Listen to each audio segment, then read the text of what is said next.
L'économie russe a toujours semblé jouer aux montagnes russes.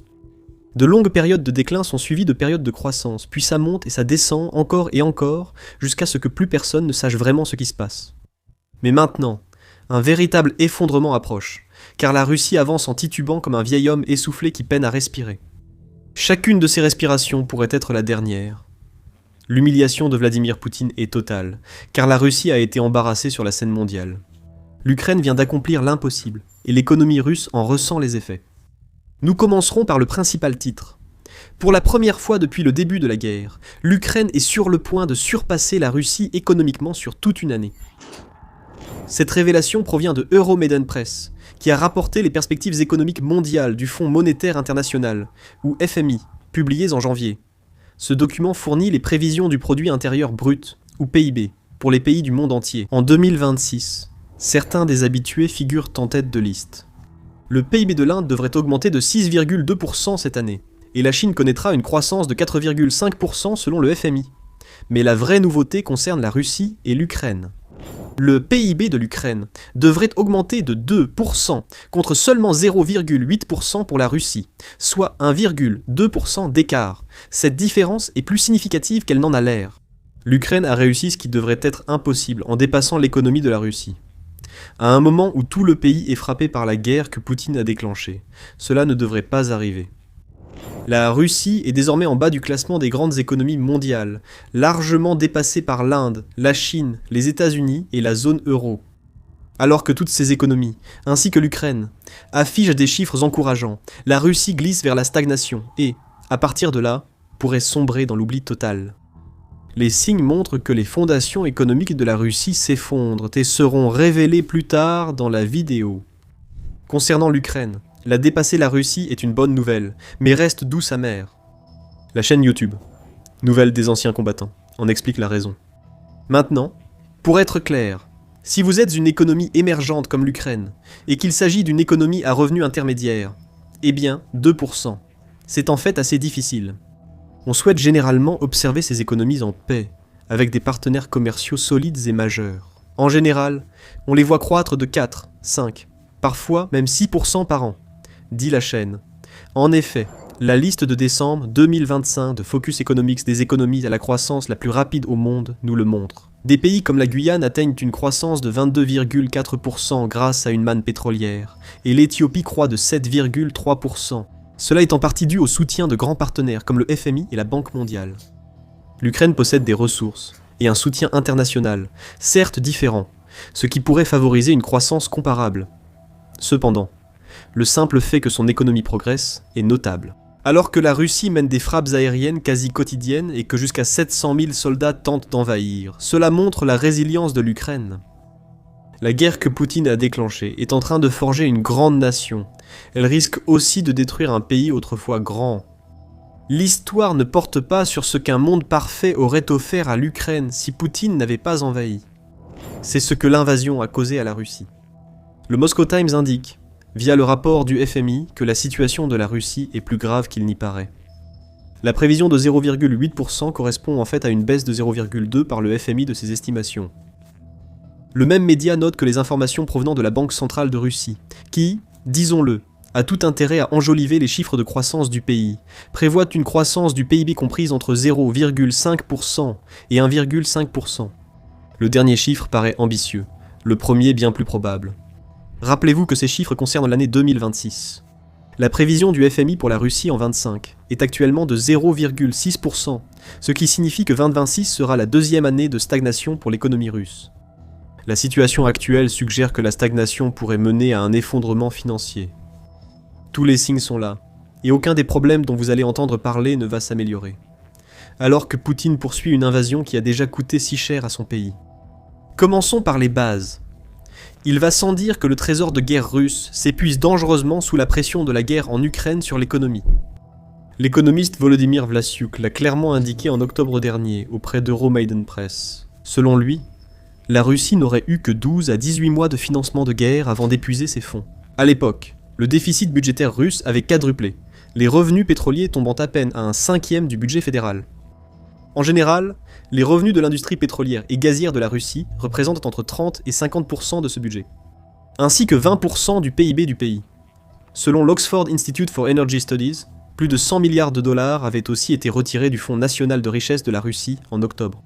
Un fonds de réserve destiné à aider la Russie en cas d'urgence a été utilisé par Poutine lors de la crise qu'il a provoquée. En octobre, un fonds de 145 milliards de dollars avait été réduit à 40 milliards de dollars. Ces signes montraient que les prévisions du FMI anticipèrent des conséquences bien plus graves pour la Russie que ce que Poutine affirme. Abordons maintenant le cœur du sujet sur l'économie russe. Nous avons parlé du pétrole, mais évoquer une baisse des revenus ne suffit pas à expliquer la situation. Euromaidan Press souligne que la prévision du FMI est tombée exactement le même jour que Reuters a révélé que les revenus pétroliers et gaziers de la Russie devaient chuter de 6% en janvier, par rapport au même mois en 2025. La Russie continuera tout de même à gagner des milliards grâce à son pétrole, environ 0,41 milliard de dollars. En réalité cependant, même ce chiffre est le plus bas que la Russie ait connu depuis août 2020. À ce moment, la pandémie de Covid paralysait la demande mondiale de carburant. La Russie semble retrouver des niveaux atteints récemment uniquement à cause d'un virus mondial. C'est un effondrement impressionnant, d'une certaine manière tordu. La Russie n'a pas eu une année exceptionnelle pour les revenus pétroliers et gaziers en 2025, ce qui aurait pu atténuer ce choc, mais ce n'est pas le cas. Voir une baisse comme celle anticipée en janvier est une chose, surtout après de bonnes ventes. Constater cette baisse dès le premier mois de l'année, après une année record pour le pétrole et le gaz, c'est différent. Comme l'a rapporté Bloomberg le 15 janvier, les revenus pétroliers et gaziers de la Russie ont chuté de 24% en 2025 par rapport à 2024, atteignant ainsi un niveau bas qui n'avait pas été vu depuis 5 ans. La Russie retrouve le niveau de l'ère Covid, mais cette fois pour toute une année. Peut-être que Poutine regrette l'époque où des millions de Russes portaient des masques au lieu de mourir ou d'être blessés en Ukraine. La tendance à la baisse est claire. Ce qui pourrait aggraver les problèmes pétroliers et gaziers de la Russie en catastrophe, c'est l'absence totale d'espoir. À tous ces problèmes s'ajoutent des prix plus bas du brut Oural par rapport au pétrole brut Brent. La principale forme de brut de la Russie se vend entre 20 et 27 $ de moins par baril que le Brent, ce qui va déjà faire mal à la Russie. Cela signifie que la Russie devra probablement vendre son pétrole brut entre 40 et 45 $ par baril. La Russie affirme que les sanctions, en particulier celles imposées contre ces deux géants pétroliers, Rosneft et Lukoil, vers la fin de l'année 25, ont eu leur impact. Elles imposent des rabais généralisés. Le média indique aussi que les compagnies pétrolières du Koweït, d'Arabie Saoudite et d'Irak convoitent les marchés des fournisseurs russes, cherchant à devenir des alternatives durables, sur un marché qui a importé 144 milliards d'euros, soit environ 168 milliards de dollars, de pétrole en provenance de Russie depuis le début de la guerre, depuis le début des combats. Veteran News note que la Russie vend du pétrole et du gaz car les investisseurs ne se précipitent pas dans le pays. La chaîne affirme que personne ne contracte de prêts, ni n'achète de dettes souveraines russes. Ce que la Russie a, c'est un processus qui consiste à vendre des produits énergétiques, à taxer les revenus, et à utiliser l'argent des impôts pour acheter des soldats et des armes. Le système s'effondre si votre produit n'est pas acheté autant que Vladimir Poutine en a besoin. Cela nous ramène à ce que nous avons évoqué plus tôt. Les réserves et le Fonds national de richesse de la Russie semblent s'être un peu redressés depuis la chute d'octobre à des milliards de dollars. Selon Medusa, les actifs liquides du fonds atteignent environ 3,4 milliards de dollars. C'est au moins un signe de croissance, non ? Bien sûr. Cependant, le fonds a tout de même diminué, au point de ne plus être assez important pour couvrir le déficit national de la Russie. En fait, Medusa affirme que la dépendance constante de Poutine à ce fonds a élargi le déficit budgétaire en plus d'alimenter l'inflation. La Banque centrale de Russie ne peut pas baisser autant les taux d'intérêt qu'elle le voudrait. Tant que ces taux restent élevés, les entreprises russes peinent à rembourser leurs prêts. Souvenez-vous de ce point. Il sera important, plus tard. Dans une tentative désespérée de compenser le manque à gagner des recettes fiscales provenant du pétrole et du gaz, le Kremlin a décidé d'augmenter le taux de TVA en Russie de 20 à 22%. La hausse s'est accompagnée de seuils abaissés, intégrant plus de petites entreprises en difficulté dans la tranche TVA, ainsi que d'une hausse de l'impôt sur les sociétés. Cela donnera également l'impression d'un coup de massue porté au visage de l'industrie russe dans son ensemble. Le Kremlin espère ainsi générer 1,8 milliard de dollars de recettes. Mais cela reste insuffisant pour couvrir la moitié du déficit budgétaire fédéral russe, selon Euromaidan Press. On suppose qu'une demi-mesure aura du mal à rapporter plus que la moitié. Bien sûr, cette augmentation d'impôts finit par retomber sur les citoyens russes ordinaires. Les entreprises ont déjà commencé à augmenter leurs prix par nécessité, peut-être plus que par envie, afin de compenser les impôts supplémentaires qu'elles devront payer. Ces augmentations sont énormes, comme l'a rapporté le Moscow Times le 20 janvier. Les prix dans la restauration, le fitness, les soins privés et l'éducation ont progressé de 8 à 10%, tandis que les services informatiques et numériques ont augmenté de 5 à 7%. Le média souligne: ces hausses de prix affectent une population déjà confrontée à une forte inflation et à des taux d'intérêt élevés, rendant l'accès aux prêts difficile. Les dents se touchent, coups de pied. Poutine ne s'en souciera pas, cependant, car il a déjà montré qu'il accorde peu de valeur à la vie du Russe moyen, pendant une guerre qui a coûté à la Russie près de 230 000 pertes en moins de 4 ans. Ce qui pourrait inquiéter Poutine, c'est que la léthargie imposée à l'industrie russe pousse de nombreuses entreprises au bord de la faillite. La youtubeuse Anna Danilchuk, qui est professeure associée à l'université nationale Lesia Ukrainka de Volhynie en Ukraine, met en avant ce problème dans une vidéo du 17 janvier. Le nombre d'entreprises qui ont fait faillite en 2025 était 2 fois plus élevé qu'en 2022, ce qui est un chiffre très négatif, dit-elle, ajoutant « Et les petites entreprises, les moyennes entreprises, elles vont littéralement disparaître. En raison de la hausse de la TVA et de la baisse du seuil, de nombreux Russes devront désormais payer, alors qu'ils en étaient dispensés auparavant. » Et ces faillites arrivent. Ce n'est pas seulement le nouveau taux de TVA qui pose problème non plus.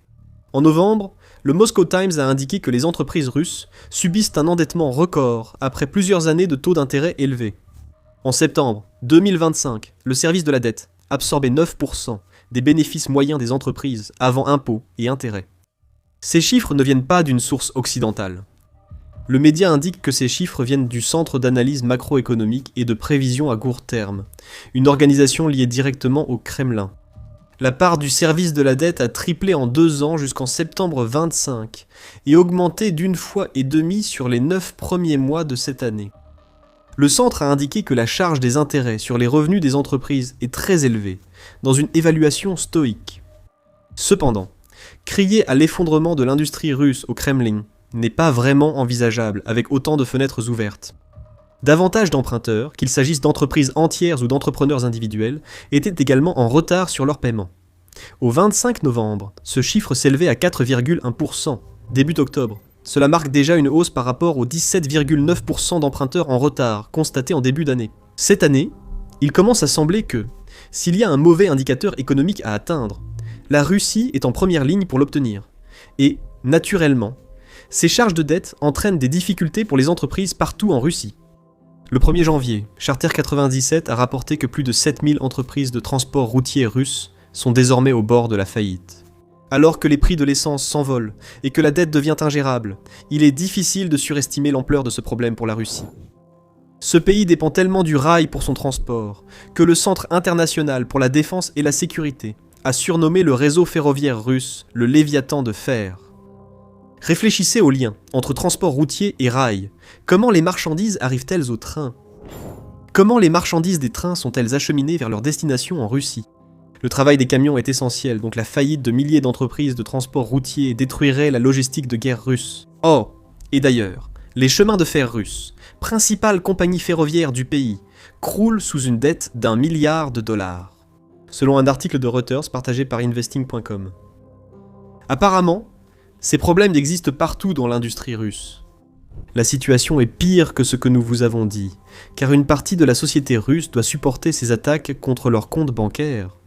Ils ont bien plus d'influence que les Russes moyens sur lesquels Poutine compte pour soutenir sa guerre. Avant d'en arriver à eux, la faillite menace également des régions entières de la Russie. Quand Poutine utilise l'argent public pour financer soldats et armes, il sait que ces fonds finiront par manquer. Les réserves régionales étaient déjà à sec en octobre. C'est à ce moment-là que le Moscow Times a rapporté qu'au moins 6 régions de Russie ne disposaient plus que de 2 ou 3 jours de fonds à dépenser en septembre 2025. Au total, 67 régions russes avaient fini la première moitié de 2025 dans le rouge. Ce qui vous dit tout ce que vous devez savoir sur l'impact de la guerre de Poutine sur la population d'Arkhangelsk. Il ne restait que 120 000 dollars sur un budget annuel d'1,930 milliard de dollars. Il restait 240 000 dollars sur le budget de 2,430 milliard de Volgograd. Et ainsi de suite, plusieurs de ces régions ont dû affronter les premiers mois de l'hiver avec presque plus rien. Le Kremlin ne s'en apercevrait pas, mais les habitants de ces régions verraient les services d'urgence à peine fonctionner. Possible licenciement massif dans la fonction publique et forte baisse des dépenses en éducation. Tout ce qui nécessite de l'argent du trésor public en pâtirait, ce qui signifie que les personnes qui bénéficient des dépenses publiques d'une région, c'est-à-dire tout le monde, en souffriraient aussi. La situation de nombreuses régions ne s'améliore pas. Le 11 janvier 2026, RBC Ukraine a rapporté que la région d'Astrakhan s'attend à une baisse de 2,1% de son produit régional brut. D'autres régions russes, telles que Belgorod et Koursk, sont désormais en première ligne. 2 oblasts, autrefois commerçants avec l'Ukraine, dépendent désormais des subventions du budget fédéral, qui, selon la source, diminuent chaque année en Russie. Le produit régional brut devrait diminuer de 4,1%, laissant un déficit budgétaire de plus de 570 millions de dollars. Partout où l'on regarde, la Russie est en péril financier, et ses problèmes économiques affectent un groupe que Vladimir Poutine ferait bien de ne pas contrarier.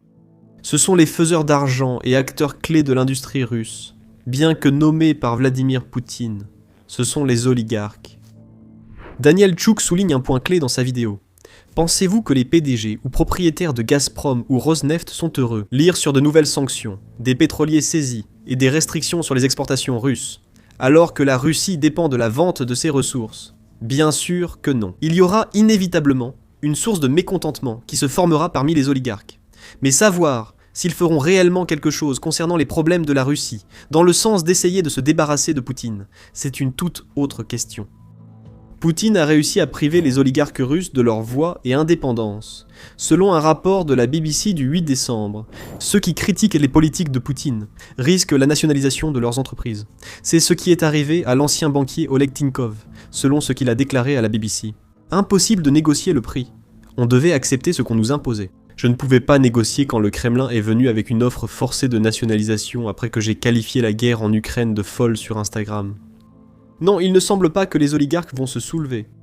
Mais si le Kremlin prend le contrôle des entreprises chaque fois que quelqu'un s'exprime, il se tire peut-être une balle dans le pied de toute façon.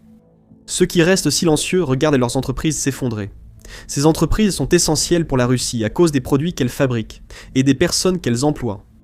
La nationalisation forcée n'est pas non plus une solution face aux oligarques audacieux, alors que Poutine est très investi dans la guerre. Les entreprises que le Kremlin vole essentiellement ne vont pas se redresser de sitôt.